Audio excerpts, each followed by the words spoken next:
গুলোর মধ্যে থেকে সেরা 10টি গোল বাছাই করার জন্য আকাশের তারা গোনার চাইতে কোনো অংশই কম নয়।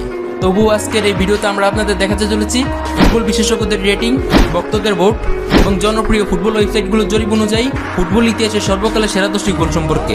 বিশ্বসেরা ফুটবলারদের করা এই গোলগুলো এতটাই চমৎকার ও অবিশ্বাস্য ছিল যে যেগুলোর রেকর্ড আজ অব্দি কোনো ফুটবলাররা ভাঙতে পারেনি।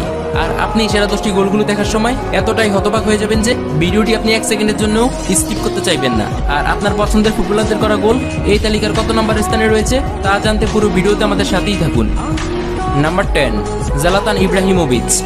2012 সালের 14 নভেম্বর সুইডেনের সাথে ইংল্যান্ডের একটি আন্তর্জাতিক ম্যাচ অনুষ্ঠিত হয়। ম্যাচটিতে ইব্রাহিমোভিচ ইংল্যান্ডের বিপক্ষে হ্যাটট্রিকও করে ফেলেন। সুইডেনের জয় ততক্ষণে নিশ্চিত, কিন্তু ঠিক তখনই মাঠের একদম ডান প্রান্তে বল পেলেন ইব্রাহিমোভিচ।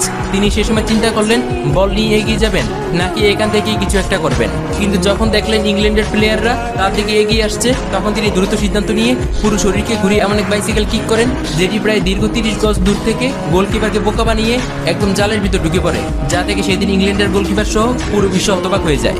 আর এই কারণে এই গোলটিকে বিশ্বের অন্যতম সেরা গোল হিসেবে বিবেচিত করা হয়ে থাকে। Number 9, Roberto Carlos.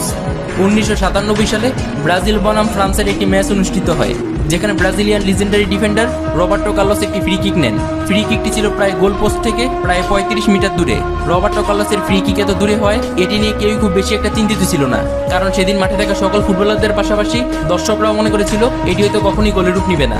কারণ রবার্টো কার্লোস প্রায় মাঠ থেকে দৌড়ে এসে এমন একটি শক্তিশালী শট মারেন যেটি ছুটছিল গোলবারের একদম বাইরে দিয়ে, কিন্তু মাঝপথে গিয়ে বলটি হঠাৎই দিক বদলে ফেলে এবং ফ্রান্স গোলকিপার ফেবিয়ান বার্তেসকে বোকা বানিয়ে সোজা জালে ঢুকে পড়ে। গোলটি হয়ে যাওয়ায় রবার্টো কার্লোস এটি দেখে নিজের চোখকেও বিশ্বাস করতে পারছিল না, আর ফ্রান্সের ফুটবলাররা তো এটি দেখে মাঠে হতবাক হয়ে দাঁড়িয়ে রইলেন। 90 দশকের সময় এই গোলটি এতটাই জনপ্রিয় হয়েছিল যে যেটিকে ফুটবল বিশ্বে all time greatest free kick goal হিসেবে বিবেচিত করা হয়ে থাকে। Number 8, David Beckham. তালিকার 8ম অবস্থানে থাকা ইতিহাসে সেরা গোলটি করেছিলেন জনপ্রিয় ইংলিশ ফুটবলার ডেভিড বেকহাম। 1996 সালে ম্যানচেস্টার ইউনাইটেড বনাম উইম্বলডনের একটি ম্যাচে ডেভিড বেকহাম 50 মিটার দূরে অর্থাৎ মাঠের একদম মাঝ থেকে এমন একটি শট নেন যা দেখার জন্য সেদিন কেউই প্রস্তুত ছিল না, কারণ ডেভিড বেকহামের নেওয়া সেই শটটি সেই সময় উইম্বলডনের গোলকিপারের মাথার একদম উপর দিয়ে সোজা জালে ঢুকে পড়ে, যা হয়তো সেদিন উইম্বলডনের গোলকিপার মনে করেছিল এটি হয়তো কখনই গোল হবে না। তবে পরবর্তীতে ডেভিড বেকহামের এই গোলটি ফুটবল বিশ্বে অত্যাধিক জনপ্রিয়তা পাওয়া শুরু করলে তখন তিনি রাতারাতি বিখ্যাত ফুটবল তারকা বনে যান।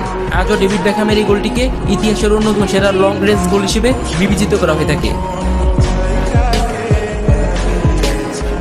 Number 7, Lionel Messi. বর্তমান বিশ্বের সর্বকালের সেরা ফুটবলার বলা হয় লিওনেল মেসিকে। মেসির করা প্রতিটি গোলই যেন নতুন করে একটি ইতিহাস জন্ম দেয়। তবে 2007 সালে গেটাফে বনাম বার্সেলোনা